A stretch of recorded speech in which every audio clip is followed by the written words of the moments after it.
Okay, let's dive in. Think about that one project you got completely lost in, the one where you just had to get every little detail perfect. Hmm. We're talking peak optimization. But then imagine you finally nail it, this perfect setup for, say, growing seedlings, and boom, the key parts you need, suddenly they're just gone, like vanish. Yeah, that's pretty much the fascinating and kind of frustrating story we're digging into today. Our source is this amazing set of notes from a gardener. Notes on Gardening, Part 324. Ah, It details this epic quest, way beyond just casual gardening. right. Their goal and ours really is to figure out what made their seedling setup perfect and what happened next. It gets complicated. The first thing that jumps out is just the sheer effort involved. I mean, this wasn't just trying a couple of things. Oh, no, no. The notes say months of extensive trials and errors. Months. Just to land on this exact mix of, what, a specific cup and a specific tray. Exactly. A custom fit they engineered. It wasn't about finding the easy way. It was about building something, well, bespoke. Yeah. Tailor-made perfection. So what were they actually solving with all that trial and error? It wasn't just about fitting more plants in, was it? No, definitely not. They were tackling real functional issues. You know how standard nursery trays can be? Sometimes they waste space, or the cups are too shallow. Ah, right. The roots hit the bottom too fast. Precisely. You get that root binding problem where the roots just circle around and the plant basically stalls out before it's really ready to be transplanted. Slows everything down. Okay, so the aim was finding something that balanced using the space well with enough depth for healthy roots and fit the tray they had. So what did they land on? What was the result? The final number, the big achievement after all that work, was fitting exactly 35 seedling cups into one specific tray. 35. That sounds incredibly specific. It is. It tells you how carefully they planned the dimensions. They were really pushing the limits of that tray's footprint, but critically, without overcrowding the plants. It still needed that little bit of air buffer. And the cup they used, that's kind of the window into their thinking, isn't it? They ended up choosing a 7-ounce plastic cup. That's right, the 7-ounce size. Okay, but hang on. If they wanted maximum density, 35 cups, why not something smaller, like a 5-ounce or 6-ounce cup? Couldn't they have packed more in? Maybe hit 40?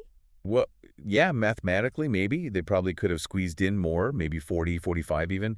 But the source is really clear. Just cramming them in wasn't the only goal. The 7-ounce size hit that sweet spot functionally. It gave the roots enough depth to grow properly, delaying that root binding issue we talked about. The idea was to get stronger, healthier seedlings that wouldn't just, stop growing too early. So function came first. Makes sense. But then there's this other layer, the human touch, the aesthetics. Exactly. This is where it gets really interesting. The author specifically says that while 7-ounce was kind of the minimum needed functionally, it was also the ideal size, according to my aesthetic taste. Huh. So it had to look right, too, not just work right. Yeah. They wanted it to feel robust, pleasing to the eye, not just like maximum efficiency jammed together. It's this engineered solution that also had to satisfy, maybe, an artistic impulse. That really changes how you think about optimization, doesn't it? Yeah. It's not always just cold, hard data. Rarely is in the real world. It's almost always a compromise, often subjective. They picked a pretty standard consumer item, a 7-ounce plastic drinking cup, probably, and built the whole system around its specific dimensions. They balanced that maximum density they could get with how they wanted it to look, and crucially, ensuring the plants had enough room to get properly established. So they gave up a tiny bit of potential extra capacity for healthier plants and, well, just liking the way it looked. It's actually a really elegant solution when you think about it. Tested, works well, looks good to the person who made it. Beautiful. But the moment you try to scale that up, even just for your own continued use, you slam right into the wall of, well, reality. The global supply chain doesn't care about your aesthetic taste, does it? Nope, not one bit. And that's where this story takes a turn. The triumph becomes this massive headache. This is the scavenger hunt part. Exactly. They have this perfect blueprint, right? The 35-cup setup, the 7-ounce cup, the specific tray.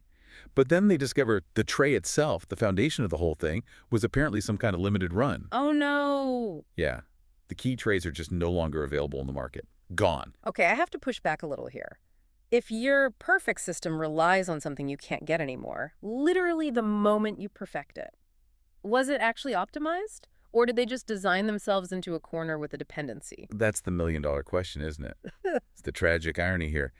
They optimized beautifully for the internal factors, plant health, space within the tray, but they didn't factor in the external risk, the supply chain stability. So why did they disappear? Did the company stop making them? The notes just say the remaining stock has been depleted. Could be anything. Manufacturer changed lines, maybe a big commercial grower brought up everything left. Who knows? The end result for our gardener was the same. The essential piece just vanished. And this happened in Malaysia, you mentioned? So what did they do? Just give up on the system? Oh, absolutely not. They were clearly invested in this. The notes say they traveled and visited so many places just trying to hunt down any remaining stock of these trays. Wow, driving around, hitting up stores. Yeah, think about that effort. Calling suppliers, maybe checking regional hardware stores, specialist importers, basically becoming an archaeologist digging for remnants of their own perfect system. You can almost feel the obsession, can't you, when you've got something just right. But even finding a few here and there, the long-term picture still looks pretty grim because of the logistics, right? That's the killer.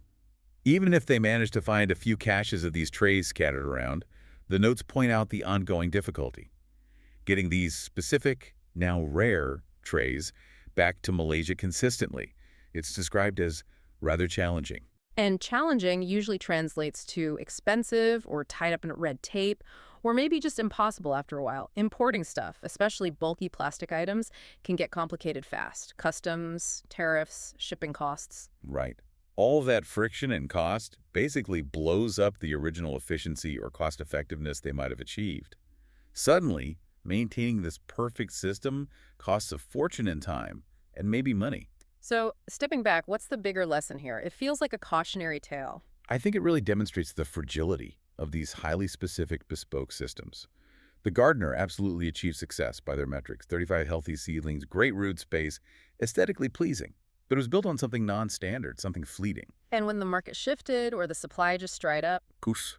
All that detailed knowledge, that perfect 35-cup configuration, it only works if you have that specific tray. And since you can't get it easily, the knowledge becomes almost theoretical. it really hammers home that optimizing purely for internal performance, within the system itself, has to be balanced against how sustainable the parts are. Are the things you rely on actually going to be around? It also makes you wonder about what was truly valuable in the whole process. Was it the final product, the 35-cup setup? Or was it the knowledge gained during those months of trials? You mean the principles they figured out? Exactly. The understanding of root volume needed, the drainage, the ideal density. Maybe that knowledge is transferable. Maybe they can now apply those principles to design a new system, one built using components that are actually, readily available and likely to stick around. That's a really interesting way to look at it. Okay, so just to recap this deep dive, we followed this gardener's intense quest for the perfect seedling setup. Months of work led to this magic number of 35 cups. Using that specific 7-ounce plastic cup. Right. And crucially, that choice wasn't just about pure efficiency, it included their personal aesthetic taste.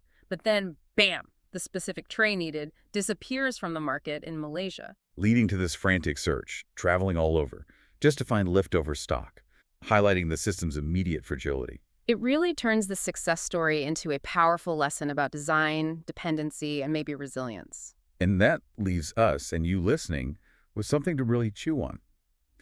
If your own definition of ideal in whatever project you're working on relies heavily on very specific, maybe non-standard physical bits and pieces, things that could just vanish from the market, how do you protect your work? How do you future-proof that knowledge? Is the real value locked up in that final, perfect, but maybe fragile result, like that beautiful 35-cup configuration? Or is the lasting value actually in the process, the understanding gained from all those trials, the knowledge that you can apply again tomorrow using whatever components are available? How do you make sure your perfection isn't just a fleeting moment, but something truly sustainable?